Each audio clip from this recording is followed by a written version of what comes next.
السلام الله عليكم ورحمة الله وبركاته كلنتي وعن أوناكسن داوضيال مير والبو جوجتان به qodobada aad wararkeena ku maqli doontaanna waxaa ka mid ah golaha fulinta iyo guddiga amniga qaranka ee dowladda federaalka Itoobiya oo maalmihii u dambeysayba uu shirar uga socday xaalka dalka lagaga hadlayay ayaa waxa ay soo saareen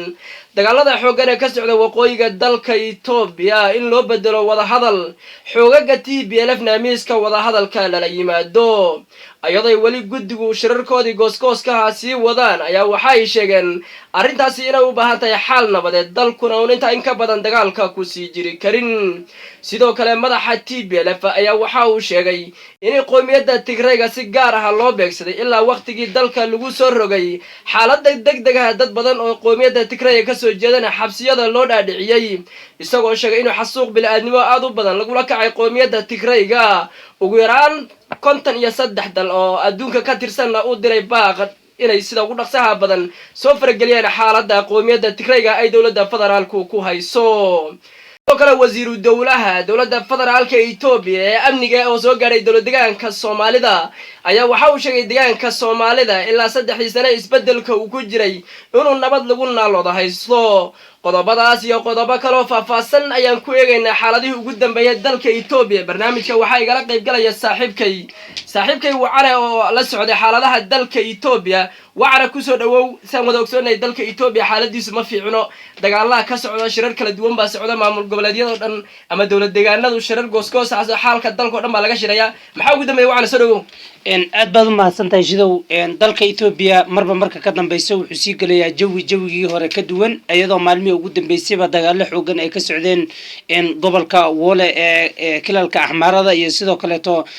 kan Oromada laftirkiisa ayagana dagaalo xooggan ay ka socdeen maalmihii ugu dambeysayba sidoo kale waxaa jiro wada hadallo ama shirar gooni ah oo socdo oo ay wada dowladda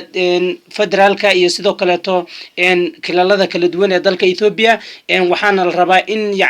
xal dalka Itoobiya loo helo iyadoo ognahay in dagaalo aad u baan ay ka socdaan gobolka Axmaarada iyo kan Oromada waxaana inta badan shirarkii socday laga gaaray warar midho dhala ama natiijooyin midho dhala kuwaasi oo la rabo hadduu alla idmo in loo dhaadhiciyo dowladdeegaanada golayaashooda baarlamaanka sifa ay uga arrinsadaan xaaladda dalka Itoobiya dowladdeegaanadu waxay noo dambeeyaan waan ku noqon doonaa waxaa la yiri golaha wasiirada ama guddiga amniga iyo qaranka ayaa shiray maalmahan oo shir bay soo wadaan waxay soo gorfeeyeen xaalka dalka inta in ka badan in dagaalka ku sii jiri karin maxaa culayska soo kordhay dowladdu waxayba sheegaysay inay xoogan wada hadal la galaynin ay saaxadana ka saartay meeshii ugu dambeysana la marayo ma dowladda ma kala hadlaysa mise wax loo dhan yahay sidii kara horta guddiga fulinta xisbiga barwaaqo ayaa fadhiistay waxayna ka arrinsadeen xaaladda dalka Itoobiya ayagoo sheegay in aan lagu sii jiri karin dagaaladan dalka ka sii aloosan iyo sidoo kale barakaca loo geysanayo ummadda dowladdeegaanada hadda lagu dagaalamayo sida kan Axmaarada iyo Oromada waxayna sheegeen in Itoobiya ay u baahan tahay xal nabadeed ma aha in xal qori lagu raadiyo sababtoo hal sano ayuu dagaalku hadda ku dhow yahay wax xal ah oo ilaa xilligan la gaarayna ma jirto ayadoo mar ka dambayso dadka la barakicinayo qas iyo sidoo kale uu ka jiro barakac aad u weyn gobolka Axmaarada ayagoo sheegay in khasaare aad u weyn loo geystay magaalooyin waaweyn oo ka tirsan gobolka Axmaarada marka halka waxaad ka arki kartaa in ay garwaaqsadeen guddigan fulinta ee xisbiga barwaaqo in ay arrintani ay sii socon karin xalkuna uu ku jirin qori afkii ee uu ku jiro in la wada fadhiisto TPLF iyo dhammaan ururada tabashada hadda ay wada sida xisbiga nimankan hadda dagaalamaya OLA iyo sidoo kale kuwan TPLF-ta in lala fadhiisto oo la dhaho maxaa inaga maqan ma xalkii ama dalkii nabadii uu ku naalonayay dalka Itoobiya ayaad u doorateen in qori afkii aad ku raadisaan xukun mise aan wada fadhiisano oo dalka Itoobiya waan wada leenahay aan ka tashano xaaladda dalka Ethiopia oo aan yacni joojino dagaalka ana isfahan ka gaadhna halkaasi marka xisbigu arrintan wuu wadaa dhammaanna hadda golihii fulinta ayaa hadda iyo arrintan isla soo afgartay waxaana loo dhaadhicin doonaa xisbiga laamihiisa kala duwan ee dowlad deegaanada kala duwan ee dalka Ethiopia waxaad ka dhawaajisay waxaa loo dhaadhicin doonaa xisbiga laamihiisa kala duwan ee dowlad deegaanada ma waxay ka dhigan tahay in dowlad deegaanadii lala socodsiiyo guddiyadoodii fulinta ee sida heer deegaanaha ay soo marto heer baarlamaan dowlad deegaan ay soo marto kadib wax loo dhan yahay oo mucaaradkii lala hortago mucaaradku saan wada ogsoonahay qaybtooda ugu baawarka badan laamo badan ba hala hadaan waa TPLF iyo OLA oo jamhadda xoreynta Oromiya ama xoreynta shacbiga Oromada u dagaalanta ma maxay ka dhigantay in baarlamaanada hoose dowlad deegaanada loo dhaadhiciyo arrintani wasaad u sheegtay waa in loo dhaadhiciyo kadibna is afgarad halkaasi laga gaadho oo yacni guddiga fulintiisa laamihiisa kala duwan ee dowlad deegaanada halkaasi laga ogeysiiyo waxa xisbigu isla soo afgartay halkaasi loo sheego kadibna sidaa darteed yacni go-aan midaysan looga gaadho xaaladda dalka Ethiopia sifa ururadani lagu qanciyo siyaasadda ama nidaamkan ay soo dejiyeen xisbiyan golihiisa fulinta sidoo kale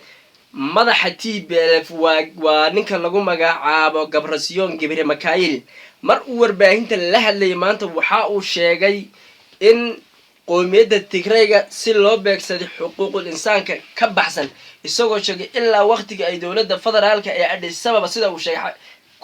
Addis Ababa xukunta waa Dr. Abiy Ahmed iyo xukuumaddiisu ku wada ilaa waqtiga ay waddankaas geliyeen xaaladda degdega in dadka Tigrayga la beegsaday xabsiyada loo dhaadhiciyay gabdhaha Tigrayga soo uu sheegay la kufsaday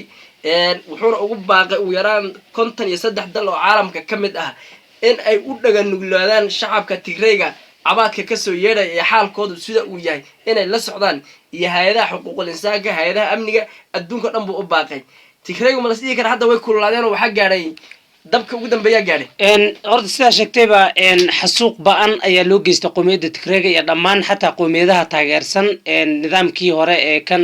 Abiy Ahmed ka horreeyay ama xisbigii hore EPRDF iyadoo dad badan loo xirxiray taageerada ay u hayeen xisbigaasi iyo sidoo kaleeto xasuuqa loo geysanayo dadka Tigrayga arrintani waa arrin ay dowladda Abiy Ahmed ay si weyn hadda ay ugu howlan tahay baabiinta iyo sidoo kale soo qabashada dadka taageersan ama ka midka ah xisbigii hore EPRDF ama dadka Tigrayga ba arrintani madaxweynaha maamulka Tigrayga mar uu warqad u diray 53 dal ee ay ka kooban tahay qaaradda Afrika wuxuu sheegay in halkaasi xasuuq ba'an loo geystay qoomiyadiisa waan arki kartaa toddobaadadii ugu dambeysay ama bilihii ugu dambeysayba waxaa jiray duqeymo aan kala joogsi lahayn oo ka socday gobolka Tigrayga iyadoo laga goostay caawimaadii halka gaari lahayd waxaana la sheegay in qoomiyadda Tigrayga ay hadda qarka u saaran tahay macaluul aad u ba'an iyo sidoo kale dawladaan ooga imaatay intii dagaaladu ay socdeen marka arrintani waa arrin dowladda Abiy Ahmed aad loogu dhaliili karo dhaliil weyn ay ku leedahay arrintaasi qodobka warkeena ugu dambeeya wasiiru dowlaha wasaaradda amniga heer federaal oo soo gaadhay baa la yiri dowlad deegaanka Soomaalida maalmahana ku sugnaa ayaa mar uu warbaahinta kula hadlayay bartamaha magaalada Jigjiga waxa uu sheegay deegaanka Soomaalida 3 sano ee isbedelka uu ku jiray inuu si weyn isbedelka uga faa'iideystay nabadna ay ku naaloonayaan xisbiyada kala duwan ee dowlad deegaanka ka dhaqdhaqaaqan uu ugu baaqay inay midnimada iyo wada jirka deegaanka Soomaalida ay si wadaan arrinta wasiirka maxaa loo fasiri karaa arrintani horta waa un arrin yani sad ogtayba madaxweyne Mustafa Cagjar wuxuu taageero weyn ama garab weyn u yahay maamulka Abiy Ahmed sida darteedna in wasiirka wax kale oo hadda laga filinaya malaha tigitaanka halkaas u tagay inuu amaano ama amaan uu kala dul dhaco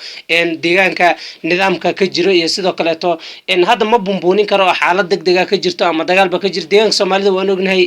markii hadda magaaladan Candhuufta iyo sidoo kale to iyo magaalooyinkan galbeedka gobolka City dagaal ayaa ka jiray dadka halkaas ku degana intooda badan nabad kuma hooydaan oo dagaal ayaa ka dhaco goosgoos halkaas sidoo kale to way jirtaa qoomiyada deegaanka Soomaalida qabiilaadka degan laftirkiisa dagaalo ayaa dhaxmaray laakiin dhibaato weyn oo hadda la sii buunbuuniya kama jirto deegaanka Soomaalida arrintan uu sheegayna kulay waa un arrin ay isla ogyihiin xisbi ahaan iyo sidoo kale to nidaam ahaanba waxaan aad iyo aad baad u mahadsan tahay daawadayaal barnaamijkeennii aynu ku falanqaynaynay xaaladihii ugu dambeeyay dalka Itoobiya intaasuu nagaga dhan yahay intaan barnaamij lamida ku kulmi doono nabaddiino